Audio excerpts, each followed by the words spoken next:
They put me immediately on the main bunker looking at the Benmoy Bridge, and they gave me a 30 caliber machine gun. They locked and loaded it for me, put sandbags on the tripod, and they said, "There you go, son, and don't shoot until they come close." I said, "Okay, all right."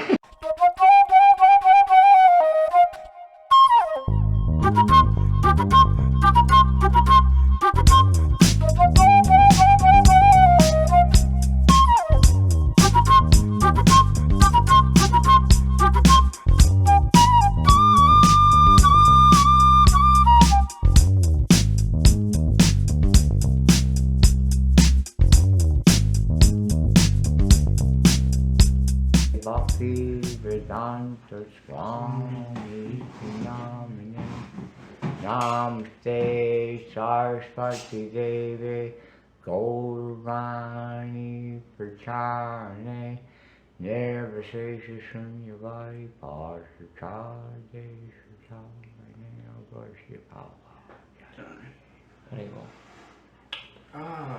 Alrighty. Welcome to The Soul Purpose, where we have recently been interviewing a lot of extraordinary individuals that we've been blessed to know throughout our short lives.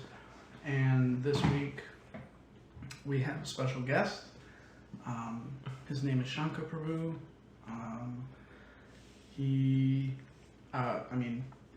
I guess we'll let you kind of take it away. Just tell, us, the audience, about yourself.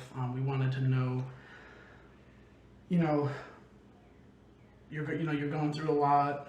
You've seen a lot of stuff throughout your life. You're a veteran. You've been a part of the Hare Krishna movement for 51 years. 51 years, initiated by Srila Prabhupada. And, what's it all about? Okay, so here we go. So now everybody, we will start. Okay. I was maybe 7 or 8 years old. My mother she was intoxicated, but she pulled me into the room and she sat me down. And she said, "You're old enough now to hear about your birth." Okay, so here it was. January 9th, 1948, my mother had multiple babies. At that time, there was no ultrasound. There was none of these very advanced things that they have to tell you all these things about how many babies, etc., etc., etc. They didn't know except that she had multiple babies. Anyways, it so happened January 9th, 1948, there was a raging storm going on in Atlantic City, New Jersey, where I was born. And this storm had caused great havoc all over Atlantic City, whereas the police, the fire department, the taxis, everybody was out saving people from the torrential rains and everything that was going on in this typhoonish type of storm. My mother's bag of water broke. So she called my father immediately. So my father was at the other end of town and he couldn't get to her, so he said, "You call 911 immediately." So she called 911 and then the dispatcher said, "Well, we're really sorry. I can't get anybody out there. Everybody's already saving somebody's life right now." Wait a minute. And she said there was a taxi cab near where my mother was living. So the taxi cab went there and picked up my mother and then drove as fast as he could go, warning the situation at hand, to the hospital. So this is gospel from my mother only. This is not from the hospital and what they fudged up in my records, whatever you want to say. This is from my mother. Okay? She told me that as the taxi was approaching the hospitals, the babies started coming out. The first baby came out in the taxi cab. Bam! Breathed the fresher air and then died immediately. The second baby came out, breathed the fresher air, died immediately. The third baby came out. This is how the taxi cab is going. Blood, everything all over the place. Babies all over the place. The fourth baby came out. And it breathed the fresher air and died immediately. And then this is gospel according to my mother only. She said when they arrived at the hospital, they were all waiting. Everybody. In great anticipation, and they opened the door and I came out. They grabbed me, they stuck me, they chipped me, and then they said, put him in the incubator. Now, I've talked to Sadhaputta at great length about this story or paranoia, whatever you want to call it. Mm-hmm. But just a few months I'm talking, before my birth, what did we have? Roswell.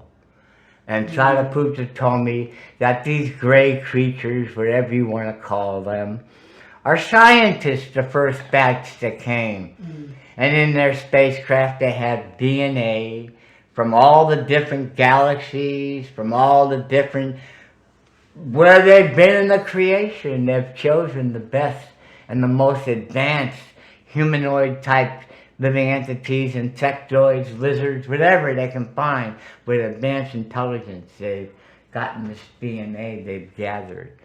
So, I'm just saying, this is like I told Dr. before, it could be a paranoia, it could not be true, it could be whatever. You take it for what it's worth. In any case, there it is. That's the scenario. So, here I am in an incubator. These aliens have organized that started an organization on our planet with people that I don't even know who they are, the Rothschilds or whoever you guys are, you know, formed an organization on this planet, yeah, for the experimentation with these aliens for what we have now today, advanced technology, in exchange for their experimentation. So, what are they looking for? They can't go in and start pulling people out and shooting them up and everything, but babies in incubators are prime and perfect specimens, especially me, folks. I have to say, there I was. I weighed 2.9 pounds, my mama said. I was laying in this incubator with this thing. I got the scar right there. I got the chip right there. You can see the chip. It's right there. And there I am. And then they just did something and it goes down the tube and no one knows anything. Then they put the saline and bing and a bang. There it is. That one of the first guinea pigs, I could say. One of the first humanoids on this planet who was injected with DNA from another creature of another galaxy, of another world, somewhere that you cannot even understand. So now, that's my birth. And then, as I was growing up, who do I have but John Edward Matson? In this day and age, they call them Navy SEALs, but in World War II, he was a Navy submarine frogman commando. They shot him out of the torpedo tube and he assassinated Japanese, and he was a crazy, crazy, crazy guy. I don't even know if he was my father after what I tell you. I'm leaving out all... So this was your dad? What? He was in World War II. He was in World. My dad was in World War II. Okay. He killed Japs. He was a Jap submarine commando. He lived in a submarine. Yeah, no, they did some crazy stuff. Yeah, he's gone through some crazy shit. Yes, kept charging all that kind of, Yeah. So anyway, so there I am living with this man and my mother, and so this man, I guess at the age of 4, well anyway, so now to clarify, now I'm going to clarify my belief that I have been impregnated with alien DNA, because you can, and my mother's not alive now, nor my father, or my brothers and sisters, if they're around, they can attest to it. But the thing is, I would have nightmares every single night for years and years. Day after night after night after night, the same nightmare.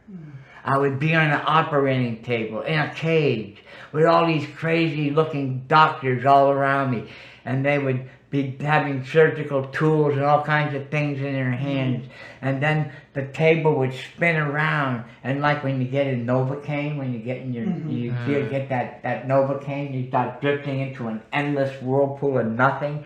I started spinning, the table started spinning so fast that it threw me out of the cage, and then I would go down into a whirlpool of endlessness, darkness, cold, and heat, and suffer so much. So I had to endure that. So, you know. So you ended up, how old were you? You joined the army, were you drafted? Or? Okay, so getting back to the rest of my go through my childhood very briefly now, so we get into why I joined the army. Okay, while I was growing up, my father became an obsessive alcoholic. Very, very powerful alcoholic. And being a Navy SEAL, we'll call him a Navy SEAL, make a long story short, he beat us every night. With a whip, with his fist, with a belt, he had a cat stick, especially for me. And he raped me twice. And he tried to kill me 3 times. Actually kill me. Really tried to kill me. And that's as far as I'm going with my childhood. I'm giving you a scenario without going into the detail or the front. Okay, so now you have an understanding. And now I'm also hearing my mother being beat also every night, and her on cancer, and her on drugs and alcohol, and it was a big mess.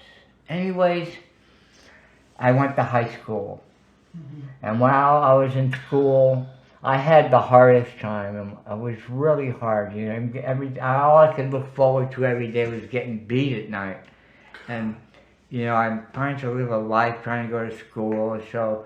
My father, because he was such an excessive drinker, I had to go out and take care of myself and my family, and I had to live in the streets hustling. I'm not going into that detail, but I was living in the streets, hustling and doing whatever you can think about to put dinner on the table, because my papa drank all the money. So, there's a good scenario right there of my life in a way, okay? So, I went through high school, and I never had a girlfriend. I never engaged with sex with a woman, only getting raped by my father a couple times, and I'm not going any further than that.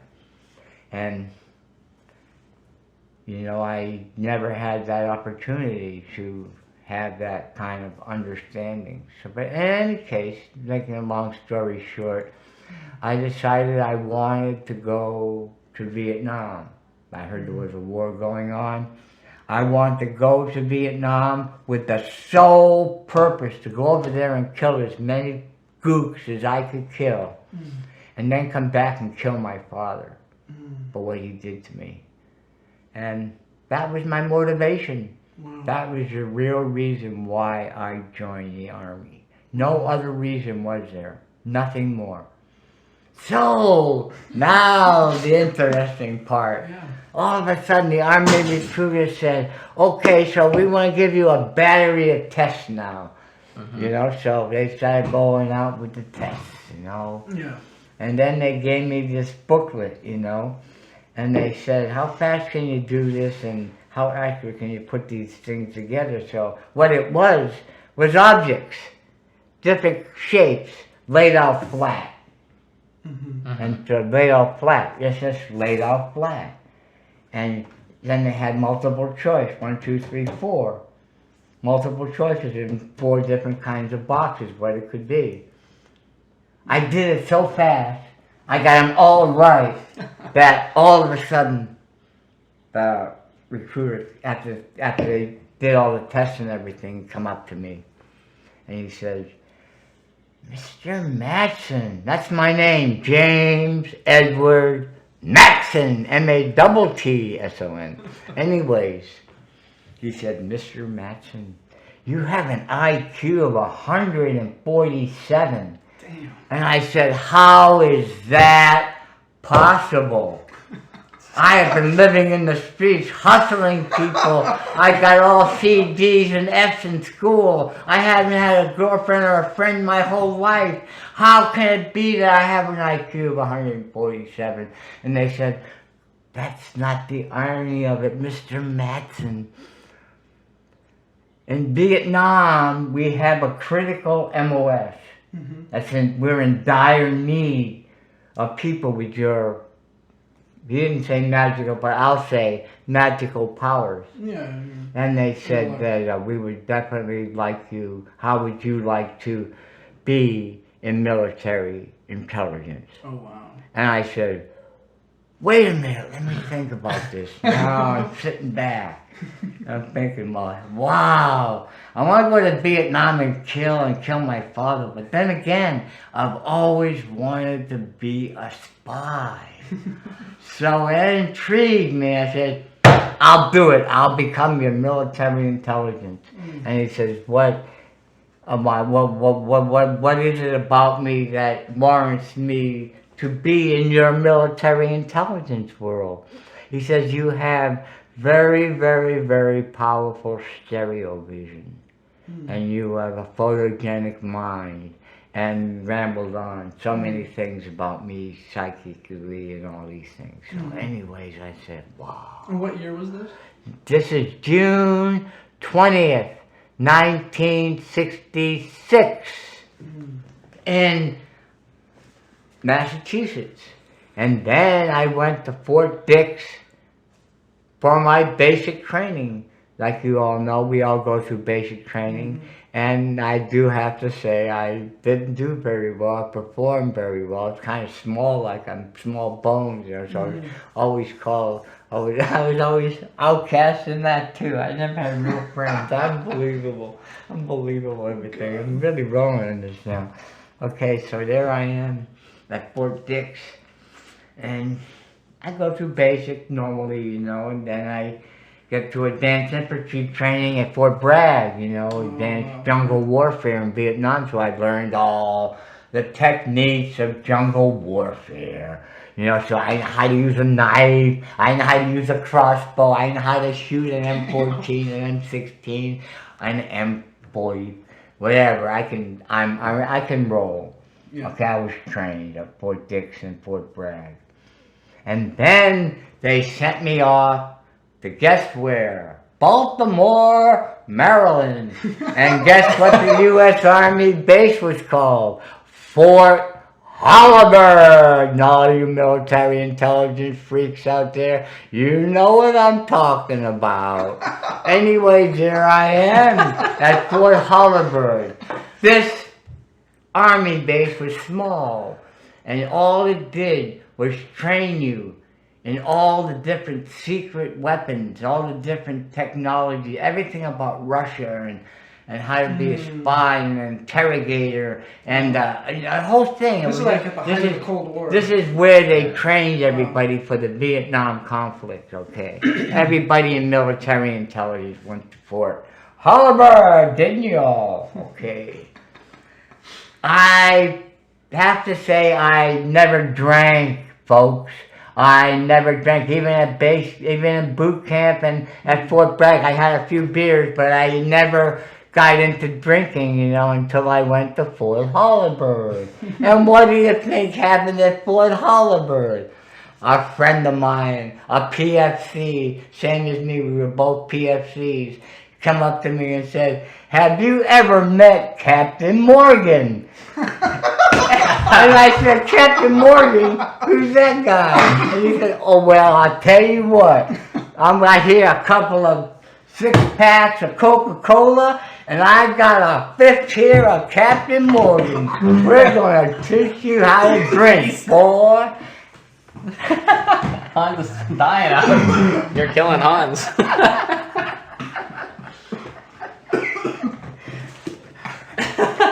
Sorry. Okay, so there I am. Choked on the water. Okay, what was I saying? Captain Morgan. Okay, so there I am. Six So pack of he Coca-Cola. introduced me to Captain Morgan, and we sat there and we drank that whole fifth of Captain Morgan and 2 6-packs of Coca-Cola, and I got so sick and I got so hungover. But you know what, folks? I became an alcoholic. So now we're going to get into that later on and how I overcame alcoholism. So in any case, so there I am. So I started being an alcoholic at Fort Holabird.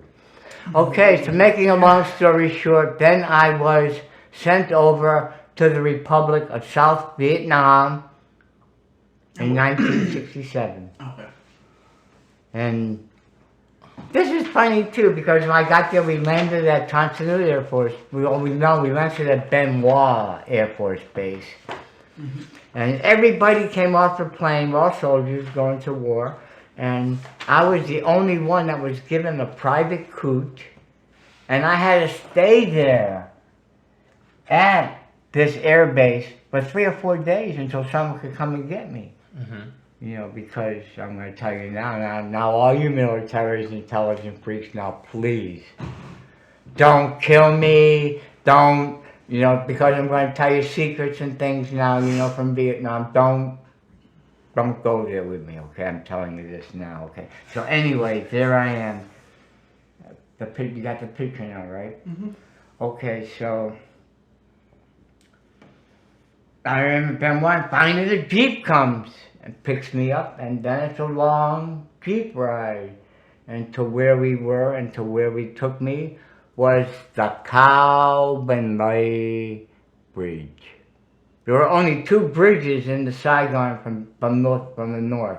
There was a bridge here, Cao Ben Lai, and there was another bridge over here that went into Saigon, direct. Okay.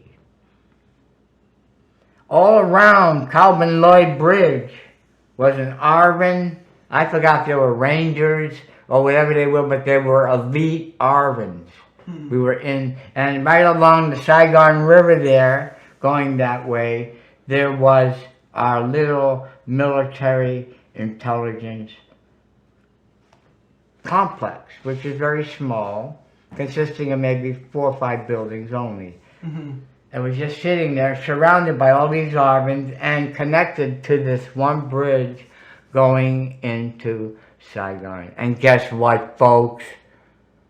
They sprayed periodically all around this bridge, all around the base camp with Agent Orange. And now I'm going to get into that too, folks. And now you all want to hear about that too. Okay, so here I am, exposed to Agent Orange, living in a military intelligence situation, secret, top secret, crypto. They had everybody living there at this company I was with. The 45th Military Intelligence Company, connected to the 525 Military Intelligence Group. Okay, so there we are. And then I was brought, so then as the Jeep was entering... Where were you at again? Cao Ben Lai. Cao Ben Lai? Cao Ben Lai. It's the Ben Lai Bridge. The Ben Lai Bridge. We gotta get some really good stories about this Ben Lai Bridge. So anyway, so then we drive up to the complex. I get out of the Jeep. We got my bag. The Jeep goes away, and I'm walking through the guards are on both sides, you know, with the bunkers and everything, machine guns, everything, you know. I walk through, and then all of a sudden, a private comes running up to me. His name was Private John Potter. Anyways, he come running up to me, and he said, "Welcome to Vietnam. Now we have a cliche here. Soldiers, we have formed a group, and we would like you to smoke this cigarette." I know, and I said, "Well, I've never smoked a cigarette. Never done it. Is this smoke it? Is this, you know, of course you know what it is. It's marijuana cut with heroin, plus whatever the military intelligence world put in the marijuana I to know they did a lot of- intensify and Yeah. to make my powers to the max. They were at that time. I know the CIA was doing a lot of tests with LSD and other. Oh, like, right, anyways, let me psychedelics get with into this. soldiers. Yeah. This is the experiments they were doing with me. Okay, I don't know what drugs they put in the marijuana. Maybe it was some kind of LSD thing, whatever it was. But in any case, making a long story short, I got stoned, and then, I went to sleep, and then in the morning, I said to him, he said, "Have you ever had sex with a girl?" And I said, "No." Oh, I'm going to excuse all the French on this one. But he said, "We're going to take you to Two-Story." And Two-Story is a cat house, which was set up for my military intelligence unit that I was in. Just for It them. was like a There prostitution was a bunch of prostitutes there. They were all shot up with regularly. There was no venereal diseases. It was just for us, because we were running the war on the computer, all kinds. Anyways, so he said, "I'm going to take you to Two-Story." So I said, "Okay." I didn't know what it was, so he took me and he talked to Papa San. And Papa San, in every aspect of Vietnam, he's a Vietnamese guy. He wears boxers, and he wears a t-shirt or no t-shirt. He sits there in his chair, and and so that's Papa San. And so my friend John Potoff went up to Papa San and gave him a whole bunch of money, and then he said, whispered in Papa San's ear. And then Papa San called in all the girls. I don't know how many there were. I'm not going to get into details, but it's just like being in Amsterdam, okay. All right, there I am looking at all these beautiful, long, black-haired, beautiful girls. And I said, "Oh my Lord, what am I going to do? Oh God." And so then my friend said, "Okay, girls, this boy is a cherry boy." Oh my Lord, I had every single one of those ladies approach me. "Please, GI, let me take your cherry. Please, please, please." Oh my God!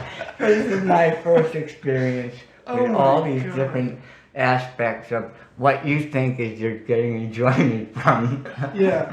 All right, so there it is. So I'm excusing the French from going on now. Yeah. So there I've done that part of that. So there you got my first 2 days in Vietnam. God, Jesus! Welcome to Vietnam. I've heard the sad, the crazy thing is, from all the Vietnam vets that I meet at work, stories like this are like it was. I can't even imagine. Oh my God, just. So anyways, we're getting this. So then the next day I was introduced to the colonel and Sergeant Gandy. Sergeant Gandy, he was he was a staff sergeant, and he had this big tattoo of an eagle. I guess he had loving.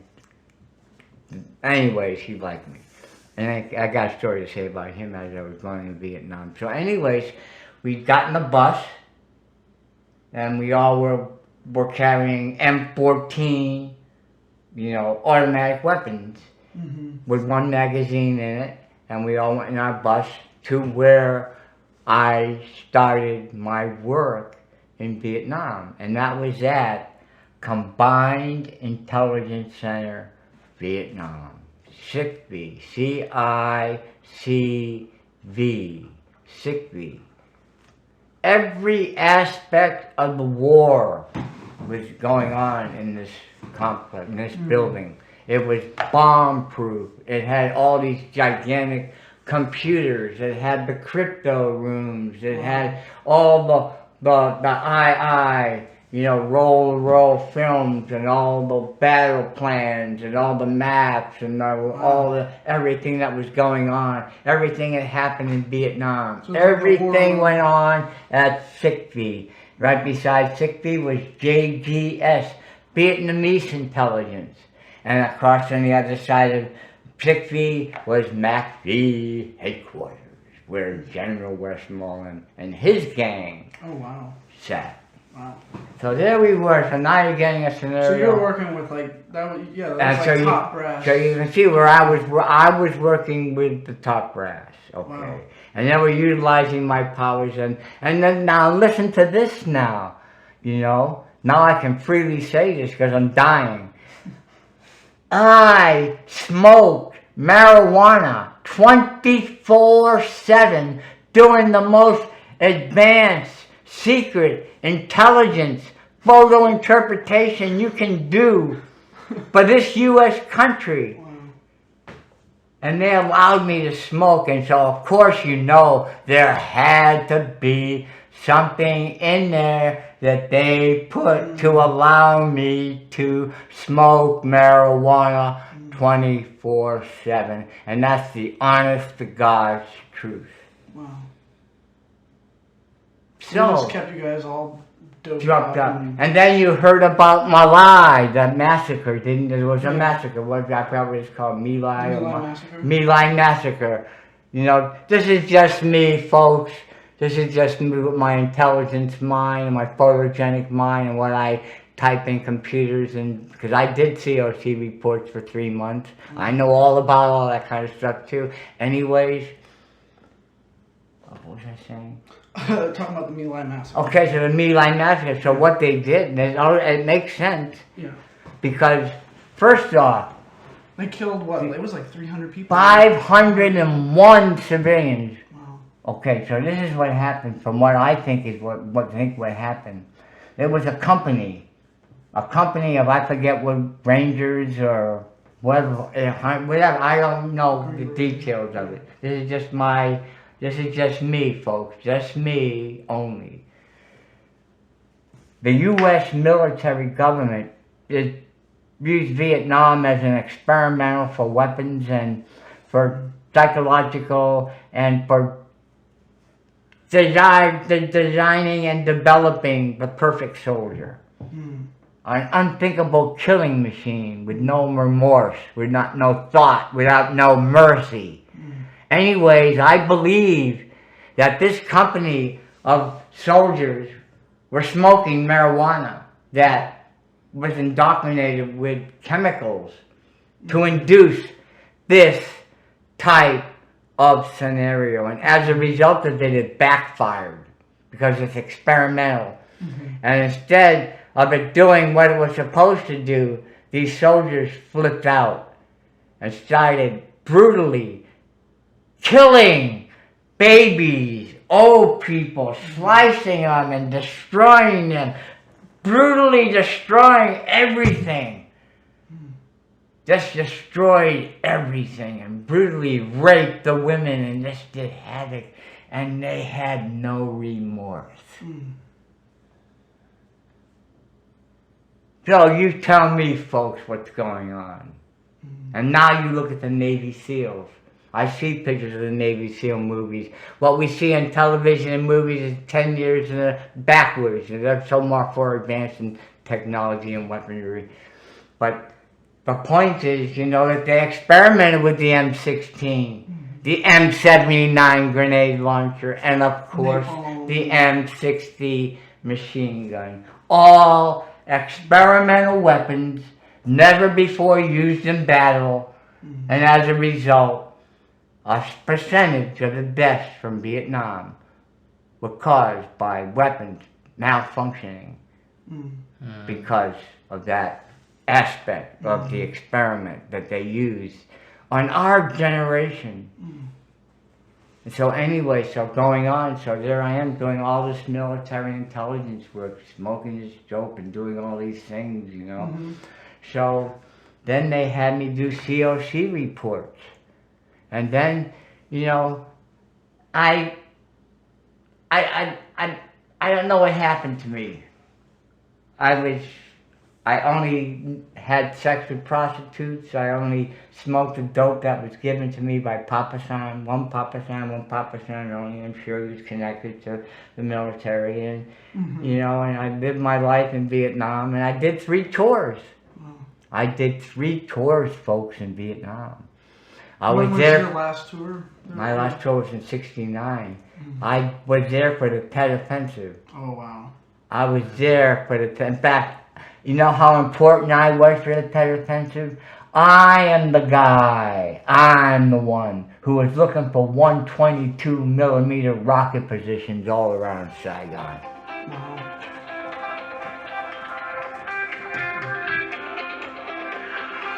Oh, okay, man. I turn it off.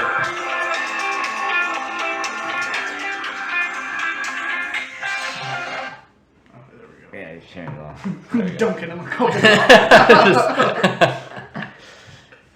Okay, continue. Okay, so Sorry. what was I saying? So yeah, Tet Offensive, you're there. Okay, so there I am in 6B, and I was the one looking for 122 millimeter rocket positions all around Saigon. During the Tet Offensive, I came under fire. One time, I came under fire at the motor pool after the motor pool was shot up and 22 of our soldiers were wounded because some guy shot at the VC running across the street in the Saigon because they took over the Benoit Bridge. Mm-hmm. So, of course, what did they do? As soon as I got to the compound, because I was an E5, or maybe I was an E5 during that. I was an E5. Okay, Sergeant. I was sergeant of the guard. They put me immediately on the main bunker looking at the Benoit Bridge, and they gave me a 30 caliber machine gun. They locked and loaded it for me, put sandbags on the tripod, and they said, "There you go, son, and don't shoot until they come close." I said, "Okay, all right." So I got my bag of weed and I'm smoking and I'm sitting up there with this 30 caliber machine gun and I'm waiting for Charlie to go. Then the VC took over the bridge, you know, and they mounted a 37 millimeter anti-aircraft gun on there, Soviet type, and they were shooting at helicopters and things. I'm sitting here, I'm like, holy shit, bullets are flying over the guard tower, and if I fire, you know, the whole compound's gonna be leveled to the ground, you know. So I couldn't do anything. There I am, stoned out of my brain with a 30 caliber machine gun. I couldn't do nothing. I was paralyzed. So, Oh my God. in the morning, I looked at the Saigon River by us, and you know, of course, I seen maybe 15 or 20 VC bubbled like balloons in the water floating around, you know. So I've seen death, you know.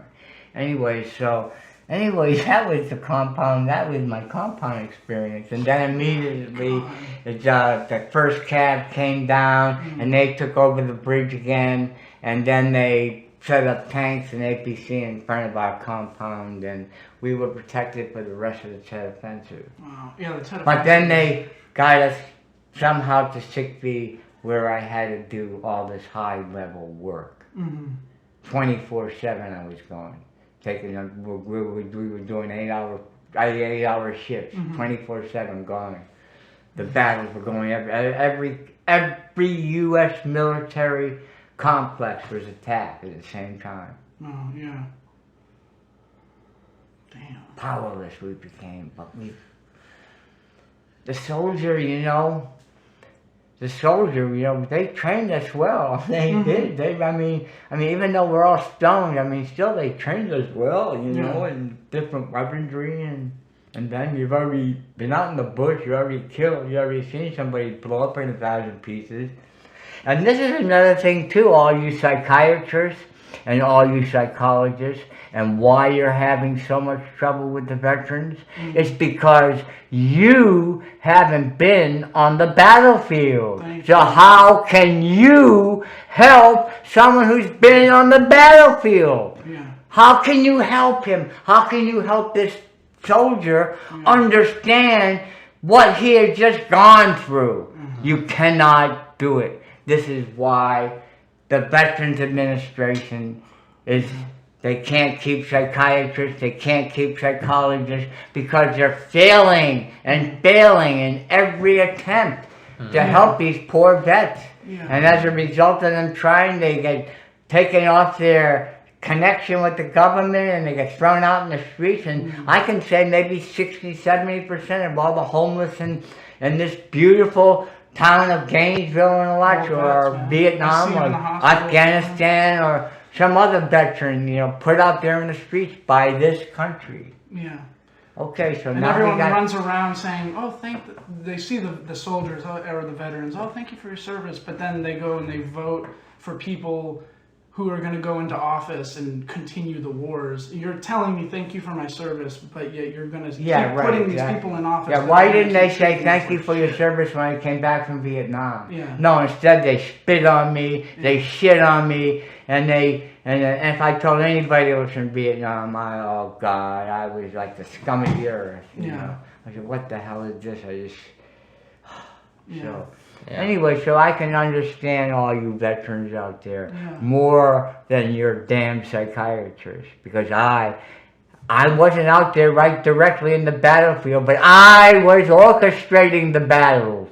I was actually involved in 13 major campaigns in Vietnam, Wow. involving Marines, Army, Air Force, and Navy. Australians and all the other secret countries that were involved. Mm-hmm. So you come back from Vietnam, and then how did you go about? Okay, so there you go. So now you got that scenario. So my biker friends in Vietnam, told me that I should get out, because this is what happened. I'm getting ready to get out of Vietnam. My discharge is come. My 3 years is up. Getting to come up. I had to extend my DROs 2 months so I could do an extra tour in Vietnam. So there I am now. They want me to re-enlist, and they said, first off, we're going to offer you stats E6, a 2-year duty assignment anywhere in the world you want to go. Of course, that's all fudge, because my MOS 90-6D20 is so rare that there's not that many facilities in the world that can do what I'm doing. Yeah. Okay, so there you are. So there that is, of the 96D20. Wow. Okay, so now you ask another question. Yeah. So how did you go from Vietnam to? Okay,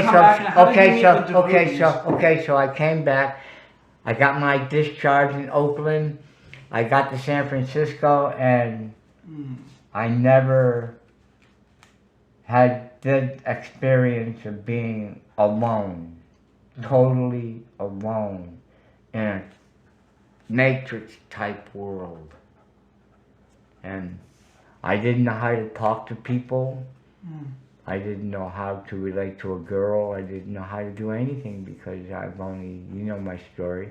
So there it is, somehow I got a bus to Worcester, Massachusetts, my hometown. I got a job at NUCO, New England High Carbon Wire Company, and they trained me up to be a metallurgical analyst assistant. So I became a metallurgical analyst assistant. I had a good job working as a laboratory technician. But again, back to Vietnam, and back to how they wanted to get as much control out of me as they could to where they were all set up for my living situation in Worcester. So I wanted to smuggle some of this weed home because I'm getting out of the army now, so I wanted to smuggle. I had 3 kilos. Some. Anyway, now listen to this. I had 3 kilos of this Vietnamese weed cut with heroin and whatever the military intelligence put in it. So my friend Elliot Abelson had a whole box full of Kool-Aid packets. So we took maybe 150 Kool-Aid packets and stuffed them and packed them full of marijuana and sealed them all up. Oh my God. So then I went to the PX, and I had so much money, I bought every kind of stereo equipment you can think about. Everything. I brought them back to the complex, and we opened them up, and we started stuffing them with Kool-Aid packets. putting 10, 15 Kool-Aid packets in these machines in between all the light bulbs and everything because there wasn't technology in those days. Anyway, so we packed, sealed them all up, boxed them up, and then I sent them to my uncle in Worcester, Massachusetts. And they got there, no problem. We gotta hear the story. So there I am after San Francisco. Then I'm thinking, I was thinking because I was strung out, oh God, I was strung out because I was doing heroin every day for 2 years, So I was just, all I could think about was just my stereo equipment in Worcester, Massachusetts. So somehow I either took a plane or train or a bus or something, but I got to Worcester, Massachusetts. I got to my uncle's house. I knocked on the door, he opened the door, and he said, we embraced and everything. And then he said, oh, all your boxes are in your room. And I said, oh, God, if there is a God. I've never seen Krishna or anything. Don't even know Jesus, nothing. If there's a God, it's there. So I went to my room and looked, and little behold, there were 10 boxes of stereo equipment. I said, holy cow.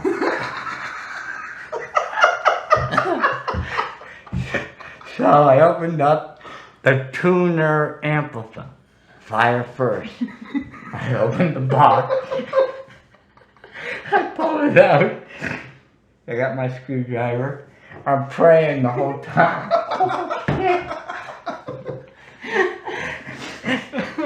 I pulled the lid up, and what do you think I saw? 15 Kool-Aid packets in there. And I said, oh Lord, there was a God. So I had 3 kilos of this Vietnam weed. I don't think we'll ever do an interview like this ever again. No. Never hear stories like this. Okay, so I rolled up 3 joints, real thin ones, and I went over across the street to the university. It was called Clark University, and this university is where you train psychologists and psychiatrists. All right. So I went across the street because I wanted to talk to somebody and meet somebody. I hadn't talked to anybody yet, hardly. So I walked into the middle of the university and sat under the flagpole in the evening with a lighter and 3 joints in my hand, waiting. And then finally, 2 boys and a girl, students, stopped walking by. And I said, hi. And they said, hi. I said, have you ever smoked Vietnamese weed?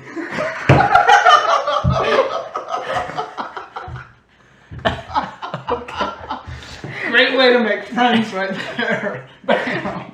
Oh my God. So they come over and they said, Vietnamese weed? I said, yeah, I just got back from Vietnam and I just happened to have some. 3 kilos of it. Oh my God. So I said, okay, so I took out one of the small little joints and I said, okay, you guys light up and each of you take 1 hit and see what you think of it. No lie or exaggeration. All 3 of them, after they took 1 hit, were on their backs. They couldn't move. They were so fucking stoned. They were just so fucking stoned. Whew, wiped out, completely wiped out. So then the next thing you know, I have 15 or 20 of these kids all around me. And then they break out the music. And guess what kind of music we're listening to? The Grateful Dead. So all of a sudden now, I am becoming a deadhead. And so, that's funny. That's how my dad really loved the Grateful Dead too. Well, anyways, there it was. So, and then there was a band that was connected to this group of kids that I was connected to, Cat's Cradle. So it's all So I'm giving you scenarios to the lead up of how I became a devotee. Okay, so also at the same time, I'm continually doing different varieties of drugs, working at Nuco as a laboratory technician and gallivanting around trying to score with somebody because I still haven't yet. I haven't scored with a woman or a man, anyway, anything, because I'm all because you know my story. Yeah. Okay, Yeah. so there I am, and then I got involved with some New England witches. The real deal, folks. The Wingling. The Wizard? real, No, the New England witches. real New England Oh. witches. Yeah. WITCH. And so, I don't know, one of them, you know, she said that she thought that I was kind of like a warlock. You know, I said, wow, that's interesting. And she said, how would you like to come to one of our meetings or gatherings? You know, because I guess when you have a coven of ladies, you need the masculine energy to balance the whole program, and it has to be a warlock. So, anyways, they chose me, and so I went there, and making a long story short, they're running around naked, screaming and yelling all these crazy things, and candles everywhere, and all this shit going on. And then I watched this girl elevating off the ground, you know, with no strings or anything attached to her. So I just ran. I can't deal with this shit. So I ran out of there. So now you understand. This is my situation now. And so then one of these witches seduced me, finally, but then she cursed me at the same time. And she left her cycle rag behind my bed, and in the morning it hatched out 1,000 black widow spiders. So I had to kill all the black widow spiders because they were going to, she cursed these spiders to kill me. Anyways, that's the witches. That's that. So there I am. So knock, knock, knock on my door. I open my door and there it is. My younger brother. He had, I don't remember if he was shaved up, but he had a book under his arm. And then he said to me, he said, What was your younger my brother's brother, name? Thomas Matson. I don't know if he got initiated. Anyway, his name was Thomas. And so anyways, he had this book under his arm, and so he said, you know, brother, I'd like to embrace you. I can't. I can't come in your house because I sense there's evil in there that goes beyond what I can't deal with that evil that's in your room. Because I have my refrigerator's full of all kinds of meat and all kinds of things, you know, I'm eating garbage, evil. I was whacked. So, he said to me, this is December 1970, my brother knocked on the door.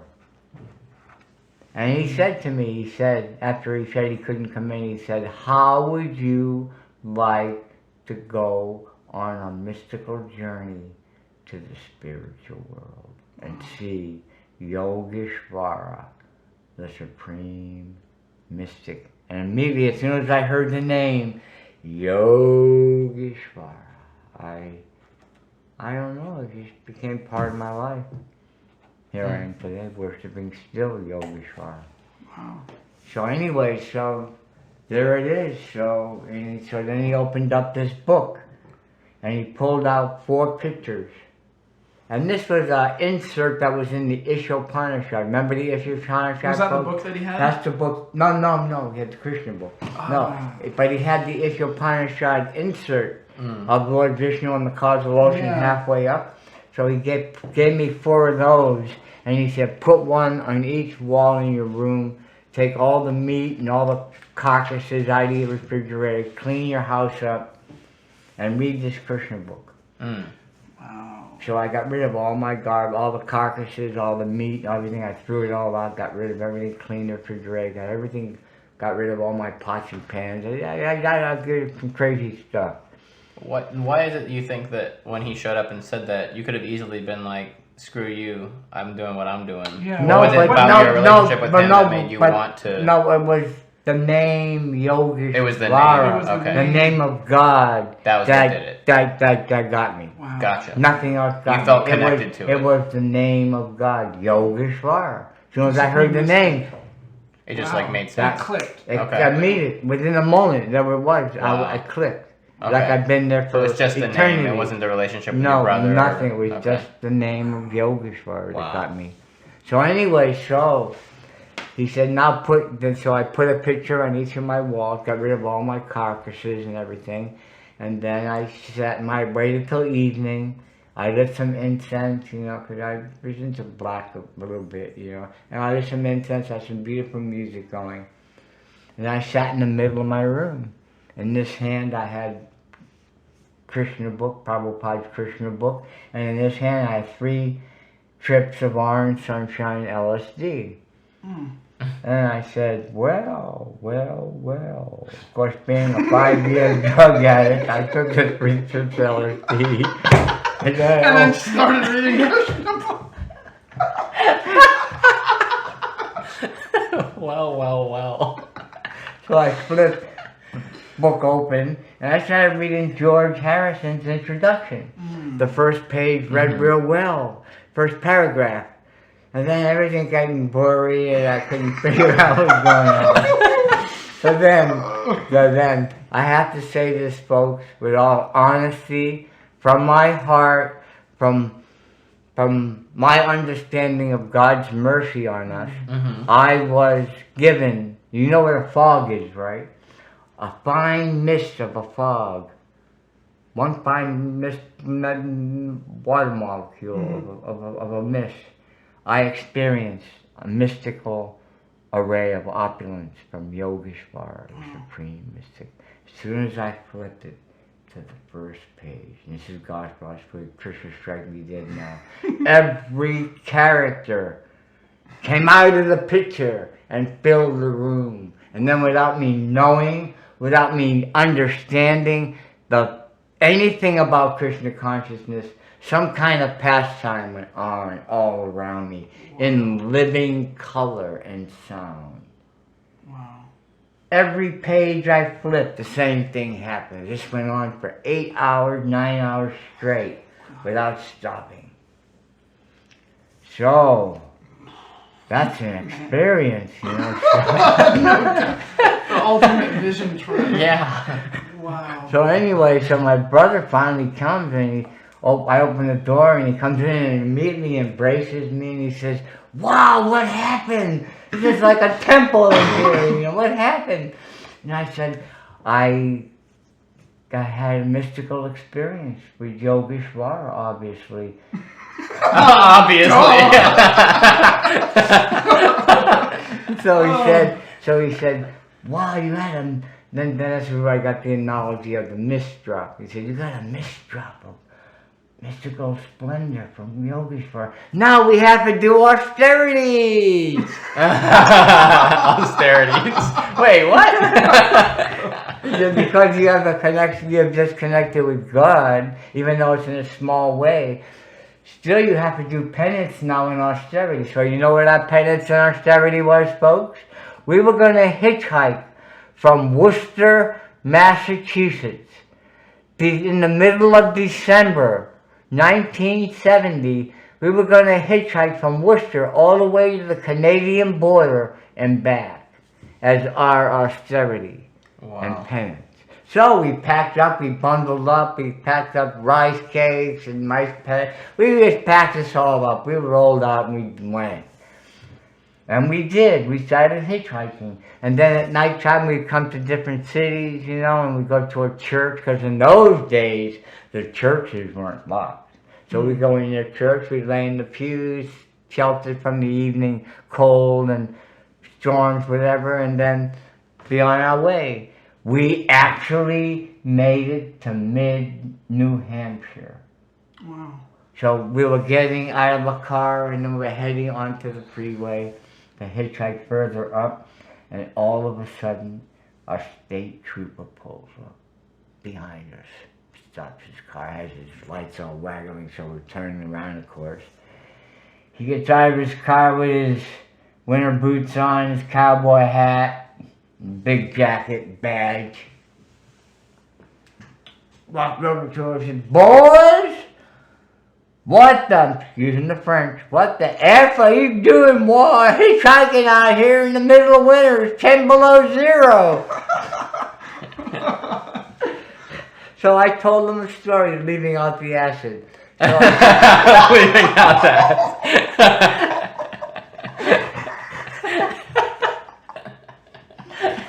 So the cop is like this. He was like this. He didn't know what to do or think. So then he puts his head up and he says, "You know, boys, I can't arrest you because you're not doing anything wrong. So get the French again, F home." So we hitchhiked back to Worcester, Massachusetts. And then the first week of January 1971, my brother and myself got on a bus and went to the Boston Commonwealth Boston Temple, and I walked in and became a Hare Krishna.